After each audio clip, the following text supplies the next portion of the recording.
Virgil Ortiz is hilariously ducking Boots Ennis. You can't make this up. After his demolition job on Lubin, he called out Boots immediately. They even stood face to face in the ring and said they will make that fight next. Where we want to fight the best, Boots, come over here.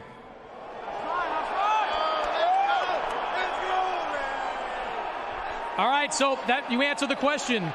Is this the fight that you want next? Virgil Ortiz against Jaron Boots Ennis. I think this is the fight that has to happen, man. I think this is it. It's the best fight in boxing. I think he did a great job. He looked good. But I'm going to show the world why I'm the best in the world. And I'm going to show his team. They've been talking all crazy. They've been talking crazy. And I'm going to back it up, and I'm going to show the world why I'm the best in the world.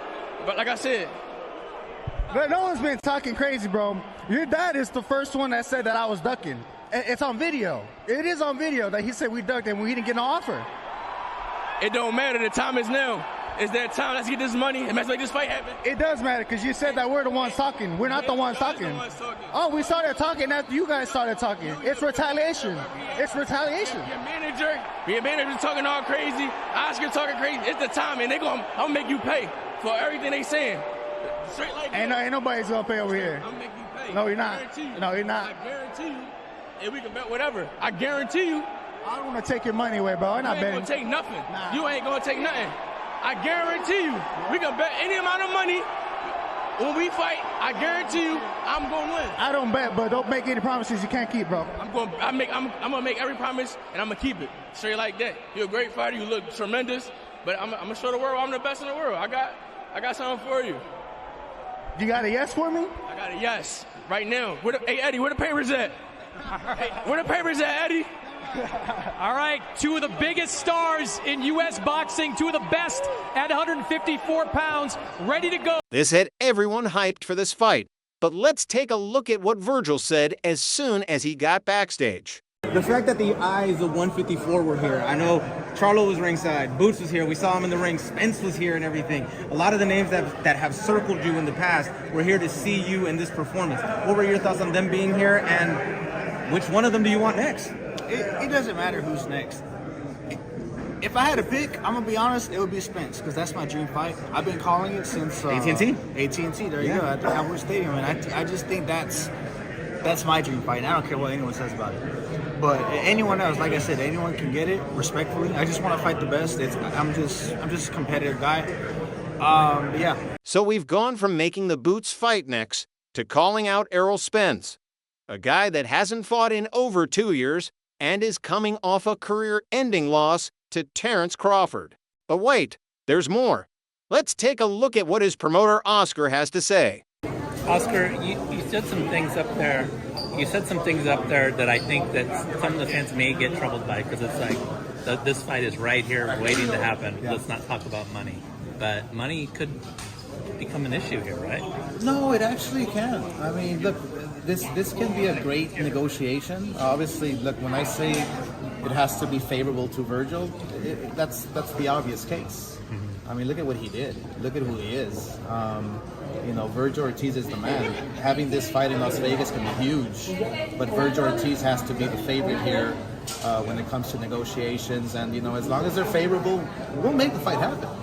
There's no problem. Oscar, I think everybody wants to see the fight, so the money's not going to be an issue because there will be enough money in the pot. Yeah. Is that gonna be a heated debate by Eddie Hearn? Do you think he's gonna say my guy's the guy? I mean, how can he say that? Oh, he better not. I mean, that's there's no question that I have the man. There's no question that Virgil Ortiz is the man. So I feel that these negotiations will be negotiations, just like any other fight, and it'll go back and forth.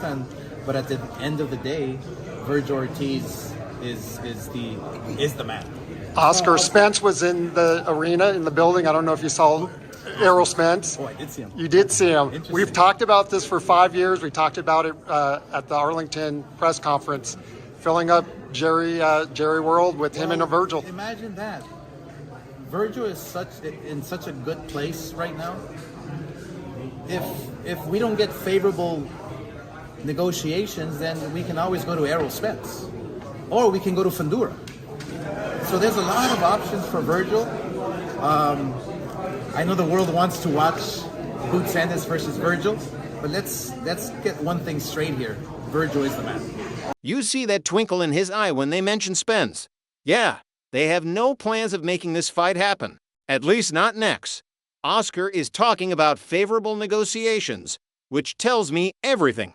They will drag their feet and make it impossible for Team Boots to come to terms. Let's see what Boots' promoter Eddie Hearn has to say about all this.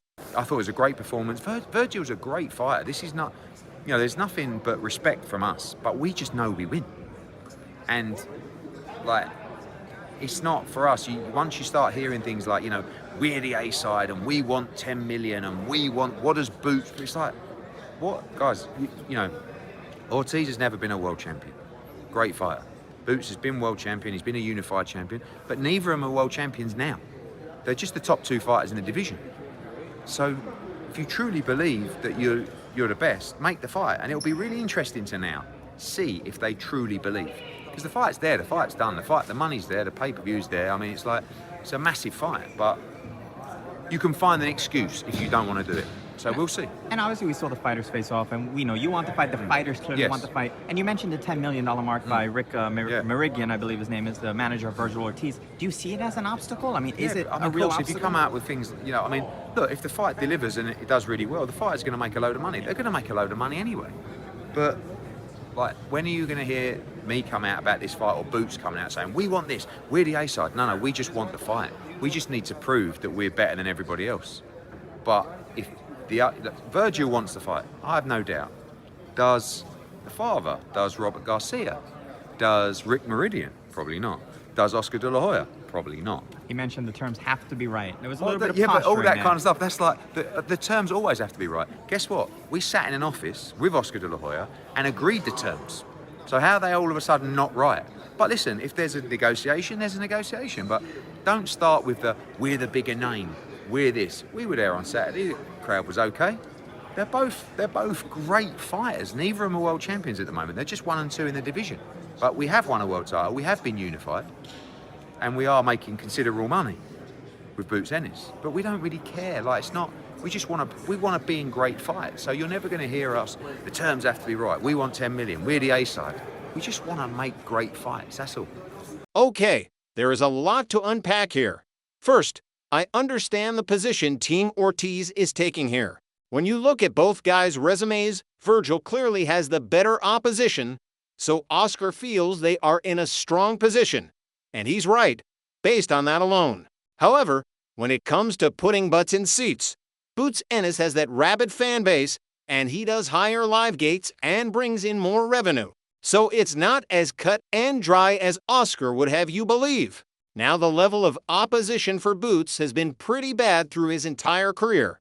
He's still yet to take on a dangerous young elite fighter.